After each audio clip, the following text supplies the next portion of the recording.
kwa njia yake tofauti. Hata muonekano tuliovaa leo, kwani tunafanana?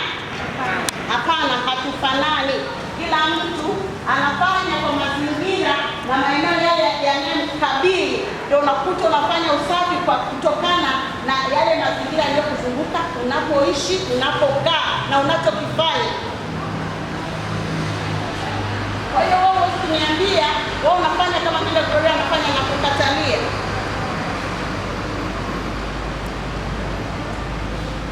Karibu kiongozi wa vijana. Nimesema usimame kiongozi wa vijana kwa sababu wewe ndio unabeba hili kundi la vijana. Wewe tuambie, unaelewaje mtu akisema usafi, unaelewa nini?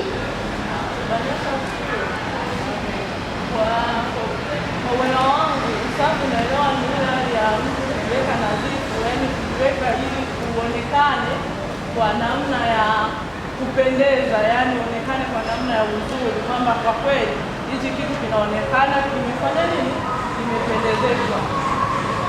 Au kwa njia nyingine hichi kitu kilikuwa sio sehemu salama, nimekitoa nimekiweka sehemu salama safi na nzuri, ambacho kilikuwa labda kimetupwa jalalani, lakini hichi kitu hakistahili kukaa jalalani, nimekiweka sehemu sahihi, ndio tunasema ule ni usafi. Bwana Yesu asifiwe. Amen. Na mchungaji sijui mwalimu wa Biokaja, tunaomba na wewe tuambie kama kule mkufunzi wa chuo kule unakutana na wanafunzi mbalimbali, tena wengine ni wamama wazee kama mimi hapa na Sara Waitete, unakuta tuko huko. Wewe ukisikia mtu anasema jamani, usafi maana yake nini? Hebu tuambie wewe mwalimu, wewe unaelewaje hilo somo la usafi? Anaweza kukutana kwa na sisi kijiji tunatembea hivi sasa hivi hata hatuwezi kubeba ndoo. Wewe unatusaidiaje?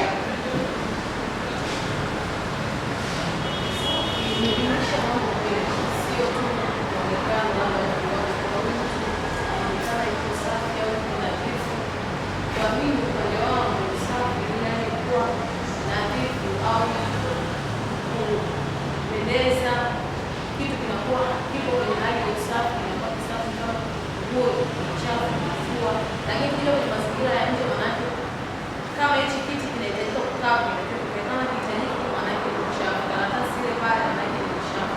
Kwa mazingira ya nje, mpangilio, kila kitu kiweke katika hali ya unadhifu, wewe mwenyewe uko katika hali ya unadhifu, tunaita ni usafi.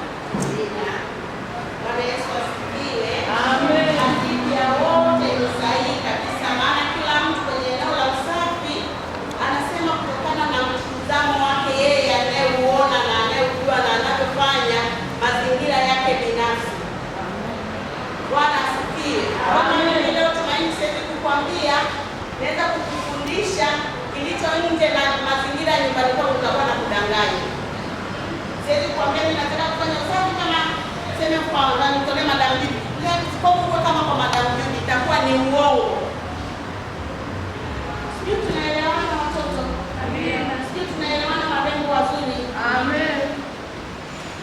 Mimi nikasema leo tutajifunza kuhusu usafi, yani kutoka kuanzia mtu binafsi mpaka mazingira yanayotuzunguka majumbani mwetu. Alafu nilikuwa nataka nikwambie katikati ya hapa wote kuna binti amepanga chumba, anakaa kwenye chumba chake amepanga yeye mwenyewe. Yupo? Hakuna binti aliyepanga chumba chake mwenyewe. Hamna. Wote tuseme tunakaa na jamii na wazazi, si ndio? Maana yake nyinyi waendeshaji wenu wa maisha ya usafi hamjiendeshi nyinyi. Nyinyi mnaendeshwa na wale mnaoishi nao. Ni kweli sio? Ni kweli sio kweli? Maana yake wewe, kwa mfano wewe unaishi na mimi ndio nitakayekupa ratiba za kwangu za nyumbani kwangu. Nimeamka asubuhi, nataka ufanye 1, 2, 3. Maana yake wewe bado kujikontrol kwenye ratiba yako haujafika hivyo viwango, na ndio maana tuko mahali hapa jioni leo tunataka asubuhi, sijui mchana wale tunataka tukumbushane kuhusu hali halisi ya mazingira yanayotuzunguka tunaoishi na wale watu. Tunafanyaje? Inatakikana tufanye nini ili tuweze kuboresha maisha halisi tunayoyaishi? Bwana asifiwe. Amen.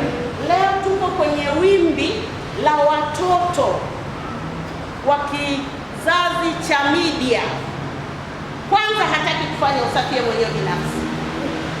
Yeye mwenyewe kwanza, yeye mwenyewe ukiingia kwenye chumba chake hataki kufanyia hiyo chumba. Umenunuliwa kitanda, umepewa godoro, umepewa mashuka na chumba umepewa, na bado usafi hutaki kufanya. Ni kweli sio kweli? Maanake tuko na watoto ambao mnaenda kuleta hatari, na ndio maana tunafunga ndoa leo. Tukimaliza miezi mitatu wengine wanapigana nao, nafikiri alipigwa au alifanya nini. Nafikiri wewe tunaitwa na nini? Inaletwa na utaratibu, mmetoka kwenye utaratibu ule wa uhalisia wa wanawake wa kutunza mazingira, wa kutengeneza nyumba zenu, ya kujitengeneza nyinyi muonekano wenu, kuonekana kana kwamba nyinyi ni watu ambao mnaenda. Sisi ni walezi wa kulea familia, sisi ni wafundishaji wa kufundisha familia, sisi ni walezi wa kufanya kila eneo. Maanake unapokuwa mfundishaji huwezi kumfundisha mtu kitu ambacho haukiishi. Bwana asifiwe. Unatakikana umfundishe mtu kitu unachokiishi.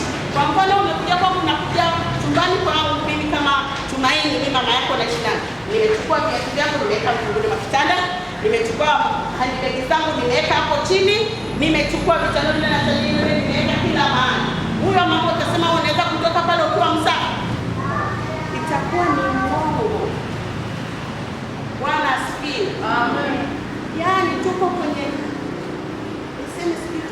kizazi ambacho tunaenda, sisemei tu nyinyi, hata mimi nina watoto, nina binti na nina mvulana, na hivyo vitu ninaviona, lakini mimi ni mkali, unaona kama moto. Yaani wakiniona kila mtu atatafuta mahali pa kukimbilia, kikuta ameweka kitu ambapo hajafanya, kwa sababu mimi sikulelewa hayo mazingira. Mimi nililelewa mazingira kuambia mtoto wa kike lazima uamke asubuhi. Cha kwanza hivi nikiwauliza, ukiwa kama binti, kitu cha kwanza kabisa ukiamka kitandani unatakana ufanye nini? Ufanyeje? Utandike kitanda. Mimi najua binti mzuri na mstaarabu mwenye maadili, kiamka cha kwanza lazima apige mswaki, akimaliza arudi ndani atandike kitanda chake. Haya, aende jikoni akusanye vyombo atoe nje. Akishatoa vyombo nje, hata kama una chumba kimoja, yaani unaweza kukipangilia mpaka mtu akiingia pale ashangae. Sisi hapa mama zenu msione msikie tumetoka kwenye majumba makubwa sana, na tumeanza chini. Na hapa kwa mimi inaweza kuwa na tofauti kidogo kwa sababu mimi sijawahi kupanga. Inaweza kuwa na kitofauti kidogo kwa sababu sijawahi kupanga. Maana si Arusha tulikuwa, mimi nilikuta Arusha tayari na nyumba ya vyumba vitatu. Kwa hiyo mimi tulianza maisha ambayo, lakini wengi tumeanza kwenye single room. Tunaweza kukataa sana. Lakini hata mimi ndugu zangu wanapanga, ndugu zangu kienda unakuta wamepanga. Lakini leo Wachina wametuletea pia na ustaarabu. Wana vile kishangazi kaja, wana mabegi. Zamani kulikuwa hakuna. Watu wanaweka vitu kwenye maboksi, wanaweka vyombo kwenye maboksi. Kwanza nikwambie kitu kidogo. Usiwahi kuweka kitu chini ya ufungu wa kitanda unacholala. Hiyo unajihatarishia maisha yako wewe mwenyewe binafsi. Chini ya ufungu kule, maana anachukua vitu kwa ufunguni, mwingine anachukua hata nguo zake anachukua kule ufunguni, mwingine funga nguo zake anachukua kule ufunguni. Yaani hivyo unahatarisha afya yako wewe mwenyewe binafsi na mazingira ile nyumba nzima, kufanya ile nyumba ionekane chafu. Bwana asifiwe. Amen.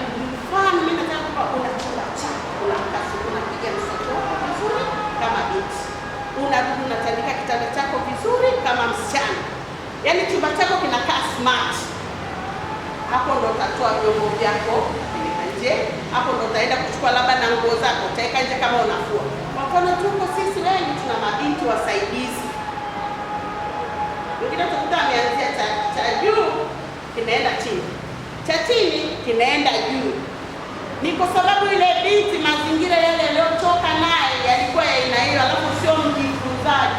Alafu wapendwa, niwaambie watoto wazuri, watu wa Mungu, mabinti wazuri sio wazaa. Kila kitu tunajifunza huku duniani. Hakuna mtu anazaliwa anajua chochote. Hata ukiona kile nitakachokuambia sio sahihi, na mimi nilijifunza kwa mtu na nilijifunza sehemu nikajua, na mimi nikaona kitu ni kizuri nifanye kazi. Bali nyinyi leo hamtaki kujifunza, hamtaki kuiga, hamtaki kuambiwa. Siku moja tulikuwa pale na kitendo kilikuwa kinafanyika hapa. sisi wenyewe ni walimu, tunajua kila kitu. Haya, kama wewe ni mwalimu basi hatukatai. Inaweza kuwa kweli wewe ni mwalimu unajua kila kitu, hatukatai. Kuna vingine haujui, hatujuagi vyote. Kama vile mimi ninavyovijua sio vile Sara atajijua, na vile Sara anavyovijua sio vile mimi nitajijua. Kila mtu ana utofauti wa kuelewa na kujua vitu kwa njia tofauti. Bwana asifiwe. Na kikubwa tuko hapa mahali ya siku ya leo, tunataka kujifunza vitu ambavyo hatuviwezi, na ni lazima tujifunze kupitia watu wengine na viwezekane kwetu. Tupo watu wa Mungu, tupo watoto wazuri wa Bwana. Amen. Majibu yote ya usafi kwangu mimi naona yako vizuri tu, kila mtu alivyosema. Tukasema usafi ni hali ile ya kutoa kitu mahali kilipokuwa kistahili kukaa, kikapelekwa sehemu inayostahili kukaa, kuondokana na ile hali na yale mazingira. Mfano nikasema ni mfumo au ni msingi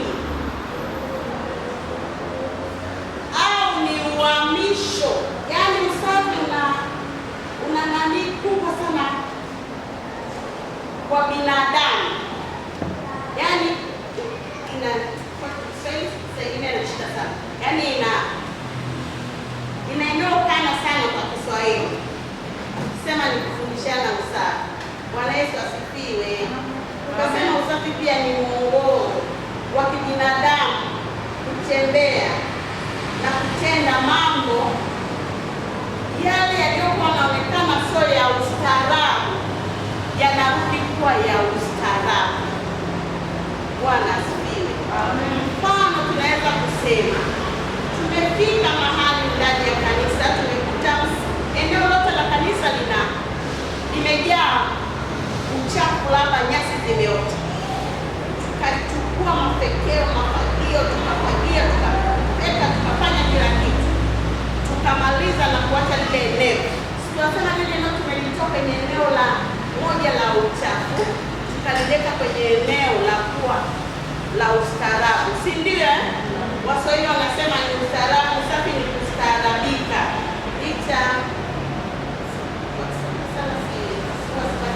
sana, lakini mimi leo alisoma maneno ya Mungu, kusema kama ameenda sana ndani. Tusome kwanza ya kiroho, alafu tuone kana kwamba hata ya kiroho yanaweza kutupatanisha na Mungu pia. Bwana asifiwe. Nikifundisha sana nasema yule mama alikuja jamani pale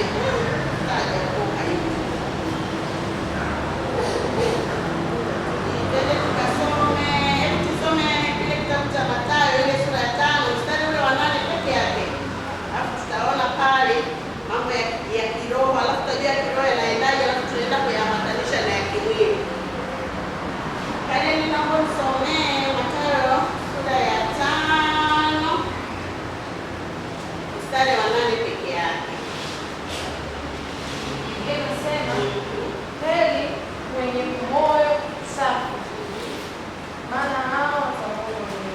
Amina. Bwana asifiwe. Amina. Kusoma hiki kitabu cha Mathayo kinatuambia habari za moyo, lakini sisi leo tuko sana sio kimoyo, maana kimoyo tumeshaenda kwa mama ametuambia juu ya utakatifu, juu ya uzuri wa utakatifu, kutengwa, kufanya nini. Sisi tukasema Mathayo anapofundisha habari za moyo, hata mwenyewe nikikuuliza habari za kiroho za kimoyo, tunapata maudhui hayo ya kuturekebisha kimoyo yanatoka wapi?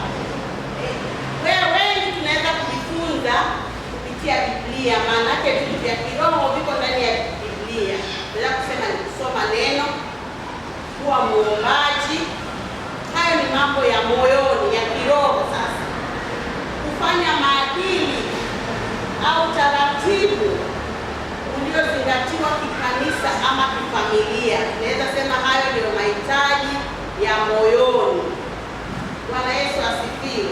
Amen. Tunasema kupitia habari ya moyo, lakini mimi leo niko sana kusisitiza habari za mwili wa kawaida tu, nenda usafi wa kimwili. Tuko kama wanawake, tuko kama mabinti wadogo na wakubwa, lakini leo nataka kusemea maeneo yale nyeti ya wanawake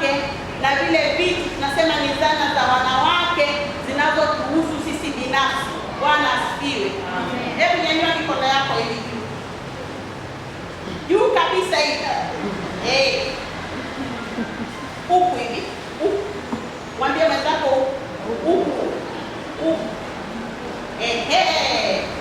Hizo ni zile sehemu nyeti kabisa za wanawake. Akikupita hajapita kule bathroom kuoga kule, anataka kukufusha na ile kibuto. Yaani unasikia kama mimi nasikia kichwa kinaniuma. Yaani nasikia kichwa mimi na kale kajuku kale nakaona kana sofa. Nasema kimbia ukaoge. Bwana asifiwe. Nakwambia kwa sababu nataka uniue. Nasema nataka uniue bibi yako nataka. Bwana Yesu asifiwe. Lakini kama nikajua sasa ana shida. Unapojikuta na shida ya papa yanatoa nani? Biko vidora kidogo zile mimi nazijua kwa jina zinaitwa rololo. Biko mpaka 2500 mpaka 3000. Nikajua kajuku kadhaniwa. Na kanileta vile siku na kanileta 3 tu. Kakiamka asubuhi nenda kaoge. Asa njoo. Bwana asifiwe. Wapendwa. Sasa ndio iko umemkata na yule mshikaji, ndio amekualika labda akakununulia hata soda. Sasa nataka tutangaze uchumba. Jamani, umefika ndio umefanya hivi. Yaani unataka kuzimia. Hizi ni nini? Mimi kuna kitu siku moja alinipita jamani. Mimi nikaona kama nasikia giza. Mungu atatusaidia kwa kweli hao watoto wale wa Paul. Wapende. Kwanza kuna vinyoleo. Na usiponyoa hivi vinyoleo hivi, hautawahi kuacha kunuka kikwapa. Wacha nikwambie. Hata upake marashi gani. Hata useme tupake ndimu. Huku kuna yale matatabu yale haiwezekani huko kupona. Bwana Yesu asifiwe. Amina. Hapa mimi naongea na watu akili zao zinafanya kazi. Ambao kesho kutwa nenda kwa wake za watu. Kesho kutwa nenda kwa watu fulani mahali ofisi za watu. Kesho kutwa pale naenda kwa mhubiri nenda kusimama pale. Anakuja wewe jamani kule wote tunataka kwa Mungu. Hapana. Tunatamani kuona majibu kuja kwa umesomba. Umepiga mapambio lakini ukifika nyumbani kwako kwanza kama kule uoga. Ndio unataka yaani nikitoka tu ya kwanza kama nimefika nyumbani kwangu kama ningia baadaye kwa. Katika na kwenda kwangu naoga na mwanza kuoga na bangu ndio nafanya kitu kingine. Ni kwa nini nafanya hivyo? Yaani najua kuna hali fulani nimetoka nayo kule. Sasa kukutana tena na yule baby yaani unampita hivi na mpiga tunasema jamani. Kule na wapenda kula unakuja na yale. Umeona? Moja ya kumkimbiza hata yule mtu wako wa karibu kutokuwa na upendo, kutokuwa na raha na wewe. Mimi sisemi nyinyi mnanyie bado, lakini tunafundishana kwa sababu hata nyinyi mnaelekea huko. Nani ambaye hapendi kuolewa hapa nyoshe mkono? Wote tunapenda kuolewa? Kama sasa tunapenda kuolewa. Wale watu wale wanaotuchukua sisi kwenda kuishi nao. Wanataka watu wale wasake warudi kwa huko. Wanasema kikwapa warudi kikwapa. Alafu tunakuja ziko zile zana za humu ndani. Kuna panti, kuna brazia. Ukikuta wengine wamezianika hapo, unatamani ukimbie, ufunge macho usizione kabisa ukimbie. Maajabu haya.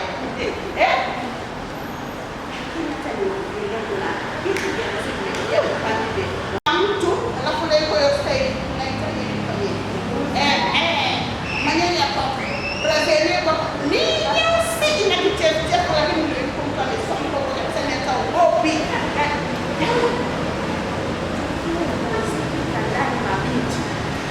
Tukue grazia zetu na binti wa uzuri wa Yesu. Tukue taiti zetu za ndani. Mimi mama yenu kama leo Jumamosi nakaa kwenye nafua sana. Zote nazika hivi. Yaani hivi nakamata na za yule baby nafua. Kama sijui naandika pale hivi. Nawafundisha kwa sababu najua hata nyinyi huko mnaenda. Wewe hivi unangata vidole manake unisikia au? Unanisikia?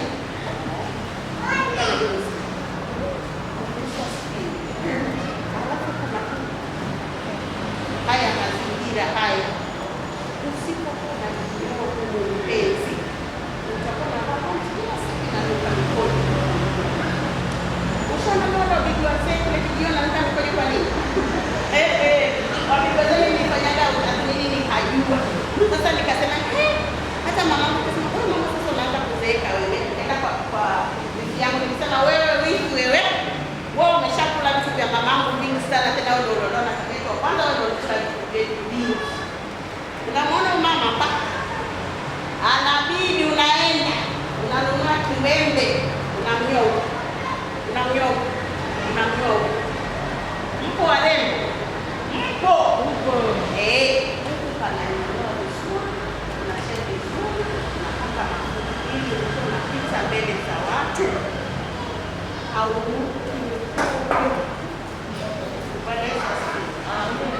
alafu ukiwa unajinua pata katika kwenye siku zako kwenye video inakusaidia kushikwa na fangasi, unashikwa na fangasi kwa sababu hamchemi mara kwa mara, afu zile pedi zinashika zile nywele zile zinashikana na pedi ndio zinazaa wadudu bakteria kwa kila wakati.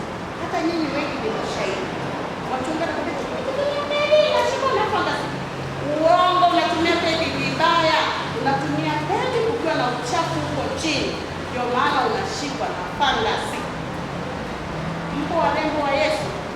Mpo mabebi wa Yesu. Huku kunanyolewa, kunanyolewa. Unakuwa smart.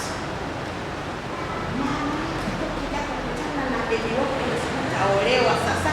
Sasa huku niambia vitu kunanyolewa, huko kunanyoa. Panatoka safi safi. Hata ukivaa panti yako hata ukikua kama hujavaa kwa sababu wewe ni safi. Bwana Yesu asifiwe. Tunakuja kwenye mwonekano wa kuvaa kama watu waliookoka wanaenda mbinguni na wanamtaka Yesu.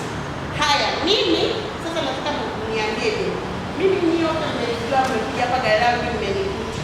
Mimi nishaniona nimevaa nguo hii na hata manyonyo hapa nje hivi nimefanya hivi. Mshawahi kuniona? Mshawahi kuniona? Ndio maana nakuwa na ujasiri wa kuambia kwa sababu mimi sivai hizo na kufanya manyonyo yake hapa shingoni hapa na napanda yanakuja hapa juu. Kazi yenyewe umevaa yenyewe haieleweki. Bwana asifiwe. Sisi kwa mtu tunavuka. Na damu ya Yesu ya thamani mno. Hatutakikani kufanya maneno yale ya kule barabarani kule. Maadamu unakubali kuja hapa Galilaya, mimi namwambia hata yule binti yako nasema hivi, wewe mtoto ukimchezea Mungu na Mungu naye atakuchezea. Kwa sababu Mungu atakuchezea kukuchapa fimbo. Wewe utamchezea Mungu kwa mavazi yako unapotaka kwenda kuendesha. Huku kanisani ya kunanga wa superstar. Bwana Yesu asifiwe. Huku kanisani kuna watu waliostaarabika. Watu wastaarabu wenye muonekano mzuri. Sema na lipsiki. Hizo hazikatazwi. Hizo ni moja za kujidemba. Inatakana na wewe unapenda nini? Bwana asifiwe. Mimi nikuja hapa Galilaya, mimi tu pekee yangu ndio napaka lipstick na wanji. Hajaokoka kabisa yule. Mama hajaokoka. Lakini mimi sikuona hicho sio kitu, nikasema hicho sio kigezo mimi cha kuniambia mimi sijaokoka, mimi najua nimeokoka. Lakini mimi napenda kupaka lipstick, napenda kupaka wanja, napenda hivyo vitu napenda. Bwana asifiwe.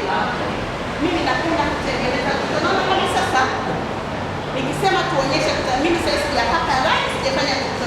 Niko sasa nimejiosha juzi. Wewe nyumbani tena sasa saluni. Unakuja na unachukua wembe wako na maji kidogo ya vuguvugu unaweka na sabuni cha unga. Wewe unataka kwa binti mrembo. Unataka sio lazima uende saluni. Amna mimi sijaenda saluni. Tunaona mimi sijaenda saluni. Ni hapo nyumbani kwangu tu nimeamka asubuhi nimekaa kwenye kwenye kibakuli, nimekuta kutazama mito chafu nimeosha siko smart. Bwana Yesu asifiwe. Tunakutana na binti. Kuta nyingine ni ndefu, nyingine ni fupi, nyingine na katika yaani ni hatari, ni balaa tu. Hata kupika chakula huwezi kula kwa sababu unaogopa. Hata hizo kuta ndogo zinaweza zikatikia hata kwenye mboga bila kikati. Unaogopa.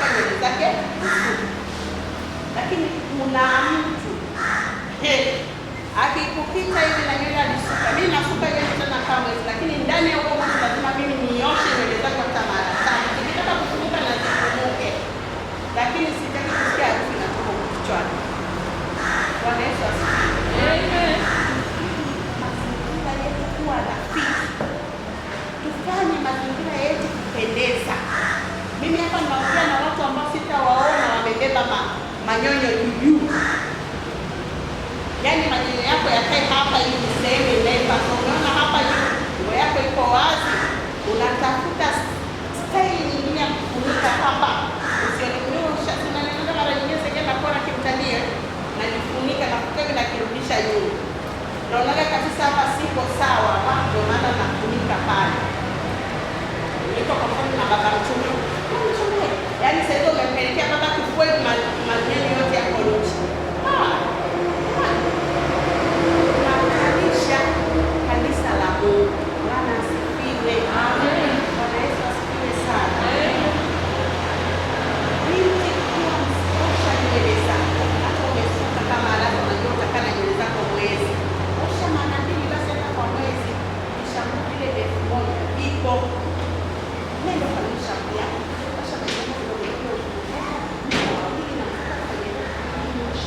Mimi naona mimi bonge langu hili. Naosha nasema bonge njoo na maji. Naosha na nimwagia safi. Bwana Yesu asifiwe. Amen. Tukisema hivyo kwa nini wapenzi, tunatamani kuona tuna kizazi au tuna mabinti Galilaya. Yaani wewe ukitoka hapa Galilaya umechukuliwa na mtu wote kule unaenda kutuwakilisha kama barua inayosomeka. Bwana asifiwe. Mimi tunasema tunajulikana wingi linatisha. Na watoto, unasema mama ana noti, mimi nasema ndio noti sana. Watoto ambao hawataki kwanza kufanya kazi. Namba 1, hamtaki kufanya kazi. Tena wengine mnaishi manyumbani, wengine mnaacha wanaishi kwa shangazi zao, wengine wanaishi kwa mama zao wadogo, wengine wanaishi kwa aunti zao. Yaani kwa mshapiga mstari mwekundu kabisa hivi. Hata mtu yoyote kwangu, wale nishawalea nimefika mwisho na ni mwisho. Sitaki kabisa. Kwa sababu gani? Unamlea mtu kwa nguvu zako zote na kwa gharama zako zote, unajinyima hata kwenye familia yako, unajinyima hata kwa watoto wako. Unakuta kama nilikuwa napata 1,000, badala niwaangalie watoto wangu mara 2 na igawa mara 3 au mara 4 kwa ajili ya wale mtu walionizunguka. Tunataka kushia kwa pamoja, lakini leo mimi nimekataa ushirika. Mkitoka hapo mtinde na maneno hapa kanisani kwa mtu anakaa na mtu wao unaenda kwa madaraja kusema vya madaraja, umeenda kwa jiji, umepewa mavazi ya kukaa kwa jiji kilichokupeleka. Kama ni kusoma maliza, ukiwa ni msichana wa kazi kwa jiji, fuata utaratibu wa kwa jiji na ya kwa jiji yeche pale mlangoni kwa jiji, kuingia Galilaya na kutoka na mwana Galilaya yote asijue habari ya kwa jiji kinachoendelea milele. Bwana Yesu asifiwe. Amen.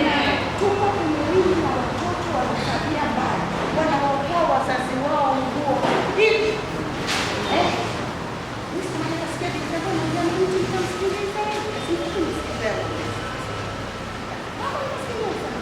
Leta hiyo simu naongea na nani? Na yule binti mpaka leo kuweka kupigia maneno nikamwambia, kama ndicho wewe unachojifunza, usimshirikishe mwanao. Wewe kafanya kwa nao watu huko kwenu. Kama kule kumekushinda ni wewe. Lakini usimshirikishe mwanangu, mimi sitaki. Hivyo tu. Yaani ni watu wapenda. Ukiona mtu amekukubali, amekupokea kama mzazi wako, akapika kwenye sufuria mkala pamoja, ukalala kwenye nyumba kama nipanga chumba, mheshimu sana huyo mtu. Hakuna mtu anataka kutunza hapa mjini. Hapa mjini kinachoshinda watu wengi kukaa ni mali pa kuishi na kupanga nyumba, kodi zinawashinda. Mkiona tumewapokea, tumewatoa kwenye mazingira magumu. Mimi na watoto shemeji zangu wengi sana wamefikia kwetu. Wengi sana, wengine wanawake, wengine na. Lakini hakuna hata mmoja unaweza kumuuliza akwambie uzuri wa pale, atakwambia ubaya wa pale. Lakini hajui kuna vitu sisi tuliacha kufanya. Kuna vitu sisi tulipunguza. Kuna vitu hatukufanya kwa wakati ili wenyewe na wenyewe wao wamoja wa familia. Kwa mfano mimi nilikuwa napika nyama nikiwa na wavulana wawili katika kilo moja. Maana yake tumeshaniongezea bajeti. Mimi nasema na mabinti ambao tutatoka hapa pia. Na hii kuna siku watu wa familia za wenzenu watakuja. Ndio nataka kukumbukikaa kwa mtu, panda mbegu njema.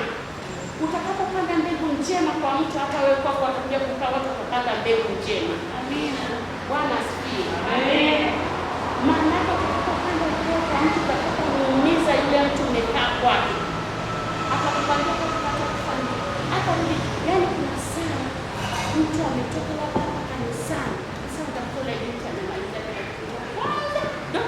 ndio kwanza nakuta ndio kwanza unaanza au ndio unafikiria kuna nini kwanza. Maana yake tumekuwa na wimbi la watoto sio wajibu. Kwa hiyo ninakuona sina pia kukaa kwa watu. Hata sisi tulishakaa kwa watu, ndio maana mkatuona tumekuwa hivi. Ni wachache sana kwenye jamii za Kiafrika utakuta wamekuja kwenye nyumba zao.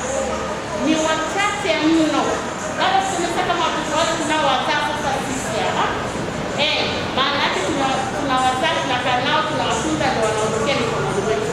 Lakini sisi tuliokuwa miaka hiyo ya huko nyuma kuanzia 80 mpaka 90, wengi tulikuwa tukisoma, tunasoma vya mafungu, tunasaidiwa na ndugu, tunakaa kwa ndugu.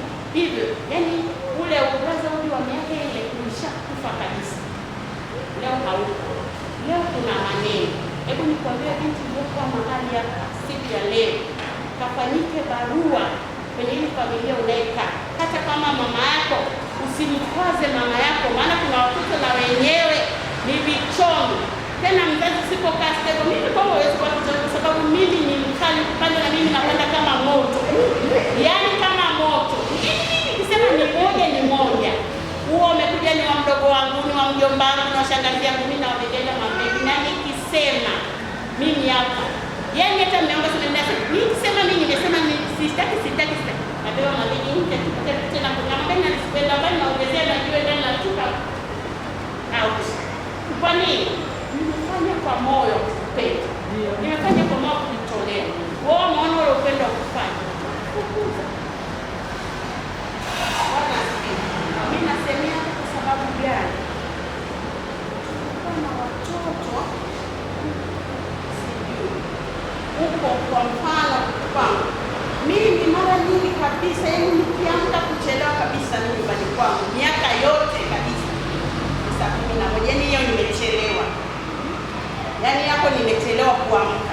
Kwa hiyo mimi nakuwa ni wa kwanza kuamka nyumbani kwangu kuliko mtu yoyote.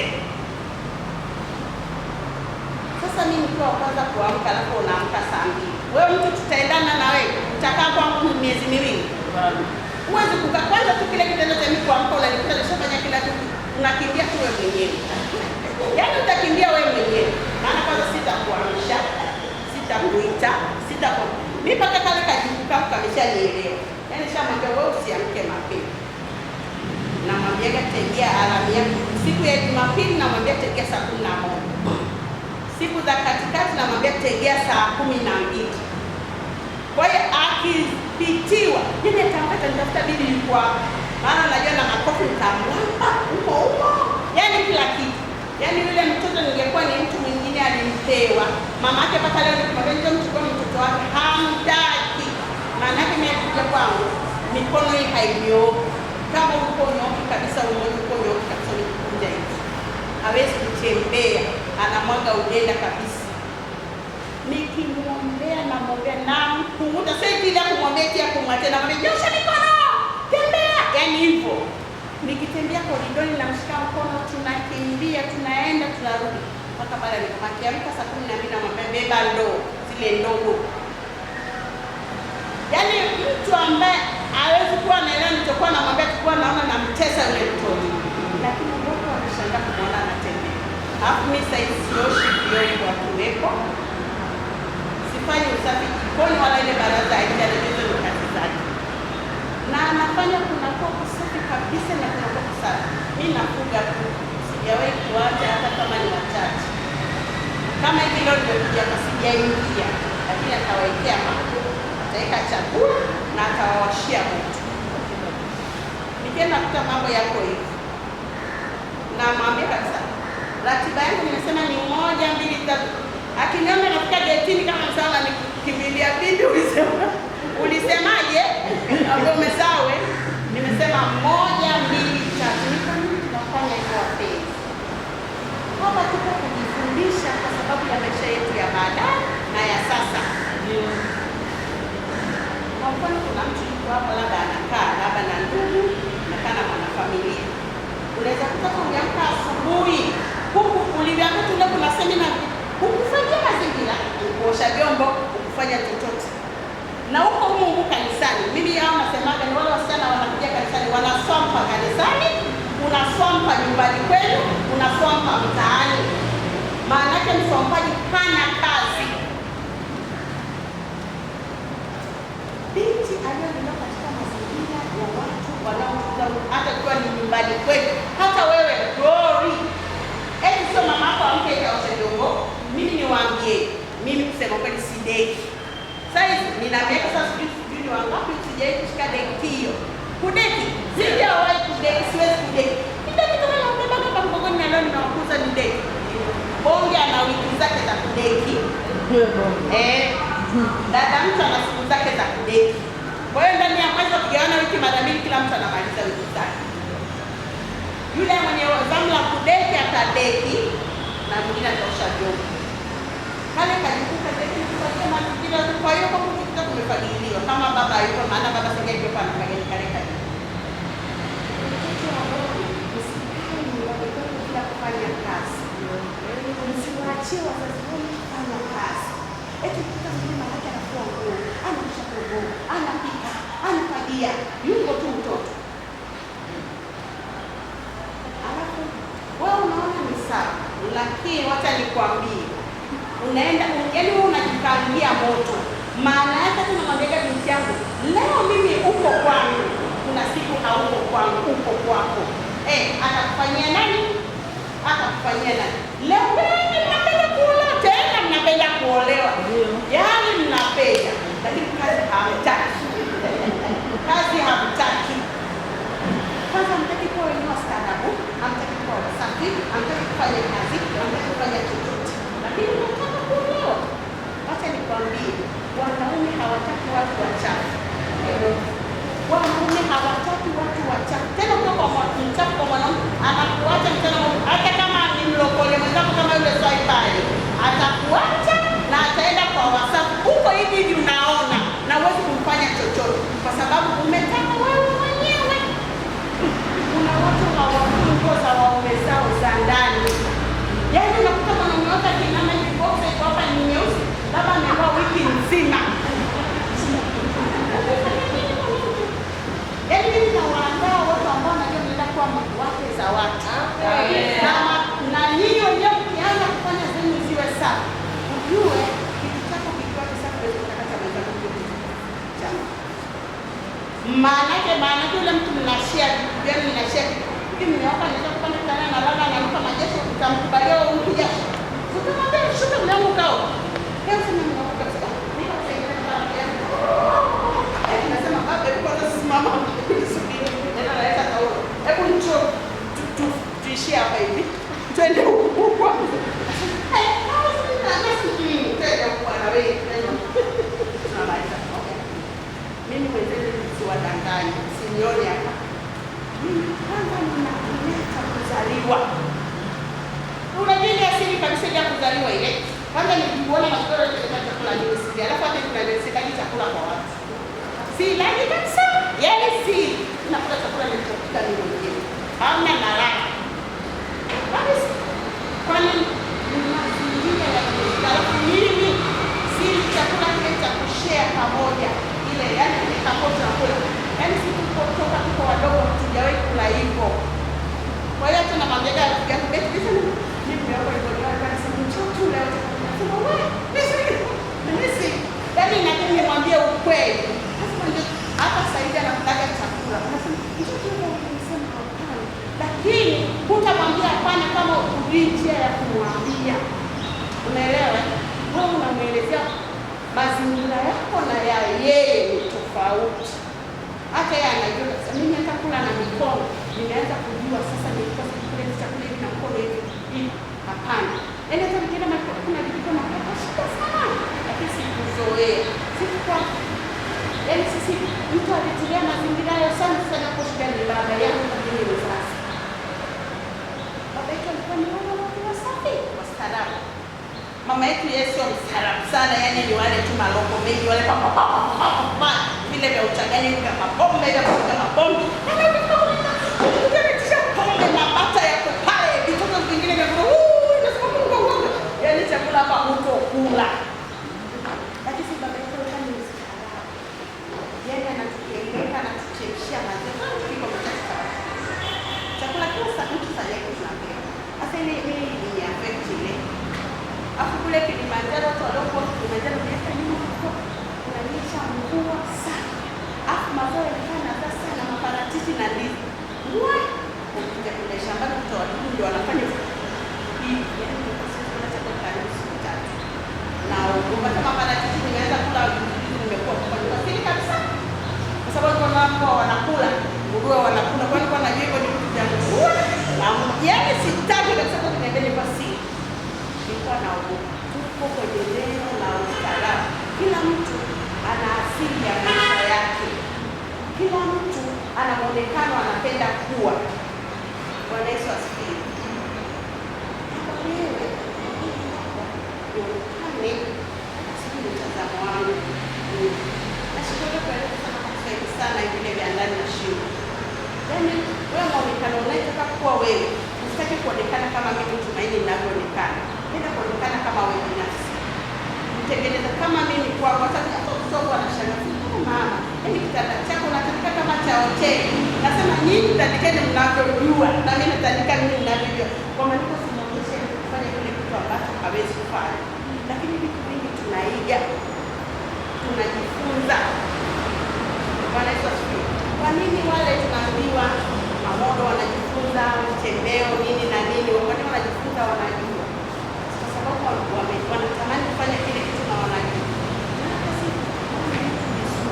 Kisha kanisani kuna watu bora wengi, wana vitu tunaweza kutamani. Hata nikimwambia kamera pale na juu asimame pale, kuna kitu cha tamani kutoka kwa wale watu wawili. Hata kusema mimi na Sara tusimame hapa, kuna kitu cha tamani kutoka mimi na Sara, si ndio? Lakini kile kitu kitamani ukakifanyie kazi. Bwana Yesu asifiwe. Amen. Nafikiri neno moja sana tu, sijajua kwa nini nimeongea hapo sana, afu nikasema upande wa muonekano wa usafi wa mavazi nikapatanisha na manukato. Kuna mtu anapenda kuonekana anavaa nguo refu kutokana na alivyo. Kuna mtu anapenda kuvaa nguo ya saizi ya kati. Sio mbaya kabisa, sio mbaya kabisa, lakini hiyo nguo sio kwenye mtazamo wa kubana sana kama unashindwa kutembea. Bwana asifiwe. Au hiyo nguo isiwe fupi sana ukashindwa hata kuinama. Hatuseme kitu zote mshone hizi kama hizi zetu za Wakorino hizi. Kule kisha tunasema hilo kanisa la Wakorino wale. Kama kwa marefu na soko kwa barabara zote tunapagia sana lazima uvae hizo. Lakini unavaa nguo ya kawaida ambayo inakutosha vizuri, ambayo inaonyesha muonekano mzuri hata ukiitwa mbele za watu. Yaani kama kuna watu wanaheshimiwa ni sisi. Mimi nataka kuambia tu kutokana na yaani kwa mimi upande wangu kama mimi mume wangu, ukimwambia watu wa Galilaya wanatenda dhambi, atakwambia kabisa watu hawatendaji dhambi na hawakosei. Anaamini hivyo. Kwa nini anaamini hivyo? Kwa sababu na sisi tunavyoenda tunamuaminisha hivyo vitu. Hakuna hata kutoka mtoto mdogo hapa hajasema kanisani, akuta bwana mimi nimekuwa pale kanisani, ataingia ndani ataamka haraka tena kwa kukimbia kwa kutetemeka. Anawaamini walokole kuliko mtu yoyote. Sasa leo tutakutana na wao mwanzo kule kanisani. Jamani, mimi kama nitaka umeshatuangusha tayari. Kile tunachomwaminisha anatoka, anakikataa kabisa. Na namwambia hivi, wewe au unasema wanaenda kanisani au watoto wako au wanaenda kanisani lakini hawajaokoka.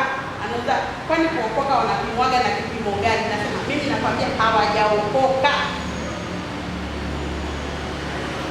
Ni lazima tuseme ukweli ili ule ukweli utusaidie baadaye. Mtu ajue kweli mimi sijaokoka lakini ninaenda kanisani pale kama mazoea. Nasema usiende kanisa kwa ajili ya mazoea. Nenda kwa unamtafuta Mungu.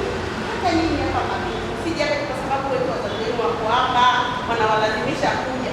Njoo unampenda Mungu. Njoo unampenda Mungu ili ule utakatifu wako ukawe mzuri. Mimi niko mahali hapa kukwambia ukitoka mahali hapa leo ukawe ni sababu ya kufanya familia yako ifurahi kwa kukupenda. Mimi niliishi sehemu mbalimbali, yaani wakiniona nimefika walikuwa wananifurahia. Unajua kunifurahia? Maana mimi silalagi, nafanya kazi zote. Kwanza walikuwa tumeanza kula wote usiku, naosha vyombo vyote usiku, na deki jikoni. Nikienda kulala asubuhi mnaka mtu ataniamsha. Ni kwa nini nafanya hivyo? Nafanya usiende nyumbani kwa watu kuwa mzigo, kwa sababu ya yule mtu kugomba, kwa sababu ya yule mtu kufanya mtu afanye dhambi. Maana yake tutakapokugombeza leo, kesho tukugombeza na kesho sijatenda dhambi. Nimetenda dhambi.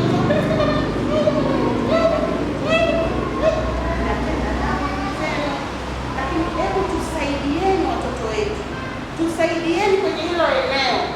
Hata wewe kuwa barua kwa wenzako unapomuona hapa mtu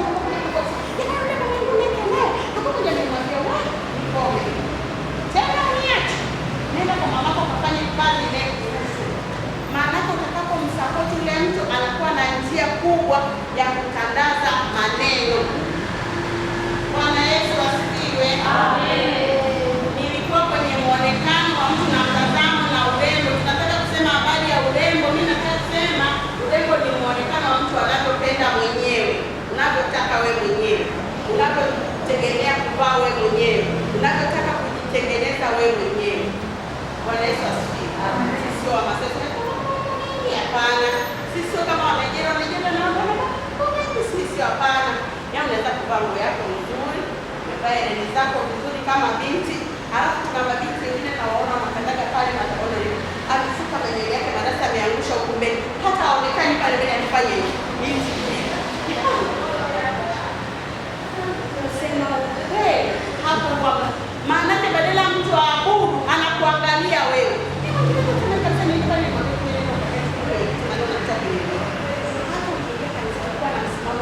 Zako umesukaje na umekuja kanisa. Ukitaka kuna saa ya kuachilia, unataka kuachilia kidogo mbele. Ukishatoka hapa dada na vitu kidogo, unataka hapa kusupport kwenye uwepo wa pendwa. Suka nywele zako nzuri, bana nyuma vizuri, ndio nazo kanisani. Utakuwa umetuletea mtazamo mzuri ndani ya kanisa, na watu wakiabudu watakuwa wanakupenda. Bwana asifiwe. Na ukijua wewe umeteuliwa ndani ya kanisa kama mhudumu mpendwa, mtu wa Bwana, una nguo zako mbili hivi hizo. Yaani usitaki kuongeza nyingine kwa sababu eti unataka uonekane kupigia umevaa hizo, lakini uwe katika moyo. Umejipanga kuimba sifa. Nikasema wewe hutoimba, kama ni Galilaya utafukuza, lakini wewe hutoimba. Amevaa nguo ndefu, ni chujio kabisa, lina mashimo, alafu amevaa kinani cha ndani kimefika hapa. Kwa hiyo mapaja yake yote yako nje, alafu upate leo mwiko hivi ina vikamba vimepita kwa ndani, yuko uchi kabisa. Nikasema wewe ukitoka nenda kwa mwambie mchungaji, pita nilikwambia kutoiva, na kesho aniandike barua, lakini niandike barua mwambie tunaje nilekea kanisa la kweli. Na hakuimba. Kwa nini tunasema watu kwa baba?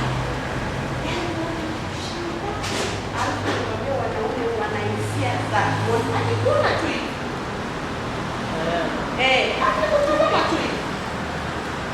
Ashukuriwe Mungu hata wengine kwa Mungu. Maana hata watu wengine wanadose kwa wanaangusha wachungaji dhambi. Kwa nini unakuja ukimjia mchungaji na maneno nje, sio mwanaume? Yeye ni mwanaume. Kwani yeye sio mtu? Mtu. Na anaisia kama watu wale wengine. Kwa hiyo binti nataka kuwatahadharisha. Kuvaa nguo nzuri za muonekano mzuri. Na marashi hata kama unajipaka usijipaka kama mshamba sana. Yaani kuna marashi mengine mtu akipige swali nzuri tena sio mbaya tena, yaani sielewi. Umeelewa? Alafu kuna vitu kama hujui, vitu vya kufanya unukie vizuri. Kwamba kuna mtu kusikia na ana smell fulani nzuri. Natamani hicho kitu unachokinunua. Inaitwaje? Ili unukie na wewe vizuri.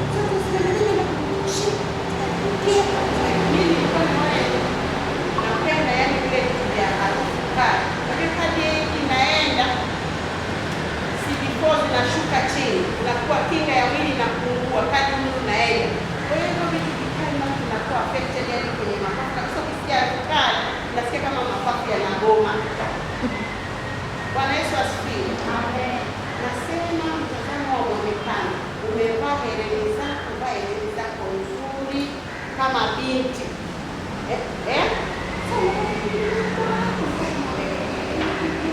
Yaani haiendani na wewe kabisa, yaani unaogopesha kuona. Unaona hapa pana shida.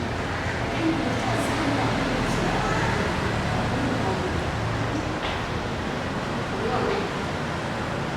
Kama umevaa hereni ndefu zinafika mpaka hapo. Unataka kuvaa cheni hizo. Hiyo hereni inatosha kukava cheni yako, maana hereni zimefika.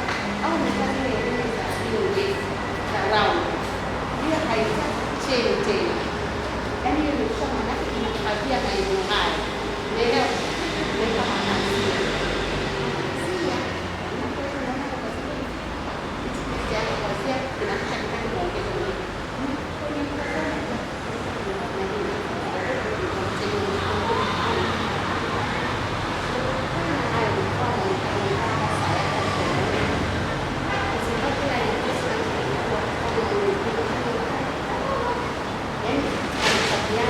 Kanabela hivi sasa. Umeelewa? Kwa wale mdogo na wale mdogo. Tunavaa nguo ndogo. Hao unavaa ya saizi ya kati kama ukivaa ya saizi ya kati kama unataka mpaka kuliko hapo. Nini unaonekana huko mimi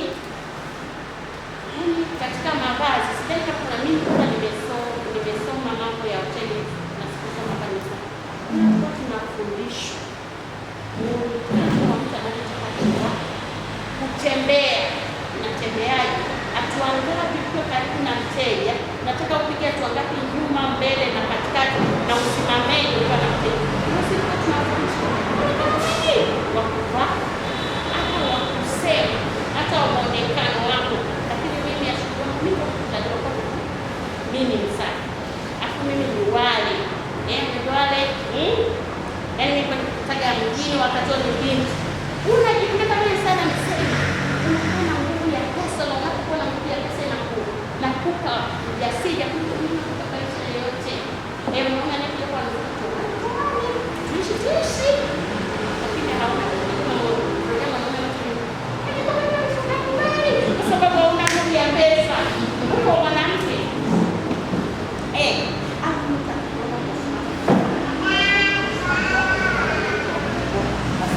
Hapa wanakuingia huu. Sio rahisi huu. Lakini ndio kwa sababu chafu.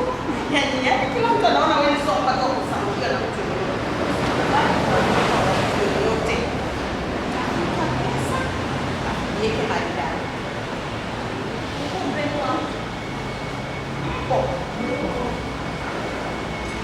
Nani anaendelea kwa kidogo?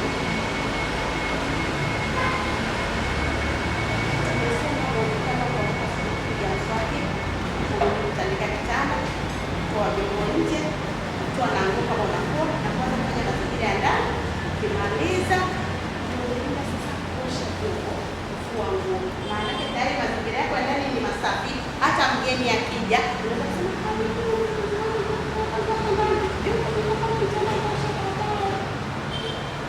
kweli ngo. Maana yake umeamka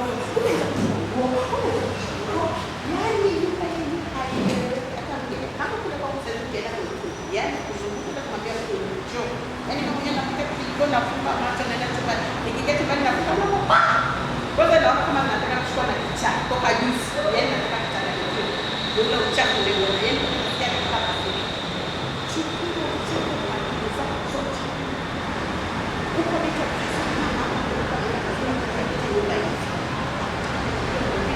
yaani kila kitu. Kwanza kiingia chumbani kwako tu. Chumba mtu anacholala kinaleta taswira ya mtu mwenyewe alivyo. Yaani mimi nikiingia chumbani kwako hivi, mimi sasa hivi nikienda nyinyi wote hapa hivi. Kila mtu anaelewa, mimi nitaanza kukutafsiria ulivyo. Nakwambia wewe uko hivi na hivi na hivi na hivi. Yaani kutoka tu chumba chako ni. Mko wale. Hata mtu maisha. Okay? sio?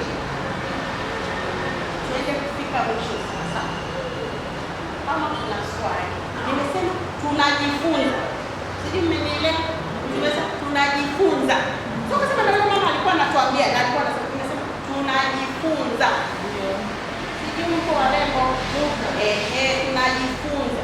Vile ambavyo wewe unaelewi na vile ambavyo na mimi sielewi, tunavichanganya sasa, tunavitafutia suluhu. Tumeelewana? Nimesema mkawe barua njema kule mnapoenda na hata mwalimu aliwafundisha juu ya kufanya mahusiano kabla ya ndoa. Nilifundisha hiyo, nao ni uchafu, kwa sababu unajichafua kabla wakati wako hujafika wa kufanya kile kitu. Kule ni mchafu, hueleweki. Yaani umeshatuangusha kwenye tasnia ya wanawake, yaani umeshatuangusha mazima. Mko warembo na wanaume wambia katika leo tuko kanisani, wasichana wanazini. Kweli uongo? Kweli uongo? Na wako humu na wengine wanakata mitandaoni, wanapiga wamejeusha mtu hivi, mevali na suruali anafanya hivi, afu tungia mshiketi kabisa na manyonyo anafanya hivi. Jamani, eti mnakuelewa? Nasema huyu ningekutana naye pale na niko nampiga mabao. Hebu tuachane mambo ya kupenda kukaribisha kanisa, sisi tumeokoka na tunasema tunaenda mbinguni. Hata kuna mtu aliyesubiri Mungu akachelewa na akaacha kupata kitu kizuri. Yule umenisikia? Umenisikiaje? Naona unakula mikono. Umenisikia? Nimesema kila mmoja nikitembea na mimi kupeleka vibali kwa napata picha halisi zenu. Na mimi kuna siku nitaomba vibali kwa wazazi wenu. Nitaanza kwa hiyo.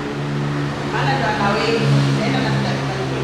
Nimesema usiweke viatu mguuni mwa kitanda.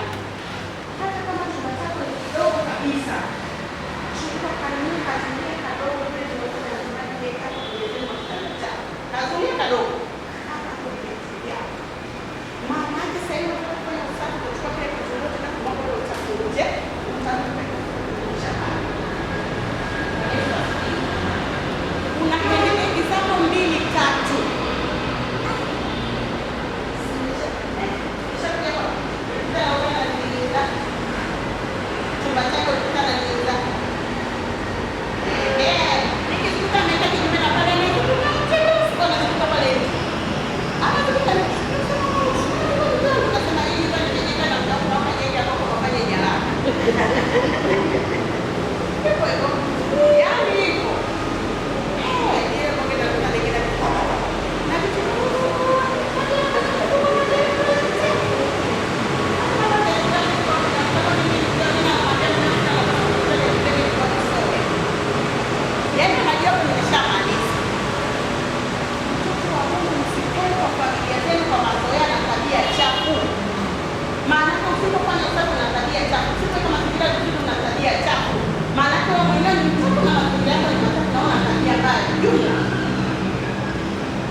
Sisi tuliokuwa hapa mahali leo, nimesema juu ya muonekano, nikakupea mfano mdogo tu. Unataka kuonekana mzuri, wewe unataka sasa wewe ni vitu vingi kuonekana, umebana nywele zake kama yule dada, umemwona huyu hapa alipobana yeye nywele zake, huyu amevaa nywele yake kidogo na kufua yeye kwa sawa.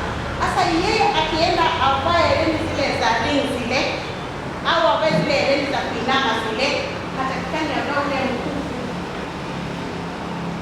Sisi tunaelewana? Mtakeni ule kama Masai. Sisi sio Masai, sisi ni watu wetu wanani. Sisi tunaelewana? Ni muonekano wa vitu, umebaki unachaka kwa wazi hapo, unachukua nywele yako kidogo au umevaa suti. Huwezi kuvaa suti uvae au maeneo ya kuning'inia ni mistari na ndani yako unapendeza. Mimi nafikiri kwa nyinyi mnaonisikiliza nitakuwa na wakagua nione mtazamo wenu. Amina. Amen. Kwa nyinyi osheni nywele. Nimesema baada ya kunyoa huku na kunyoa huku na kuvua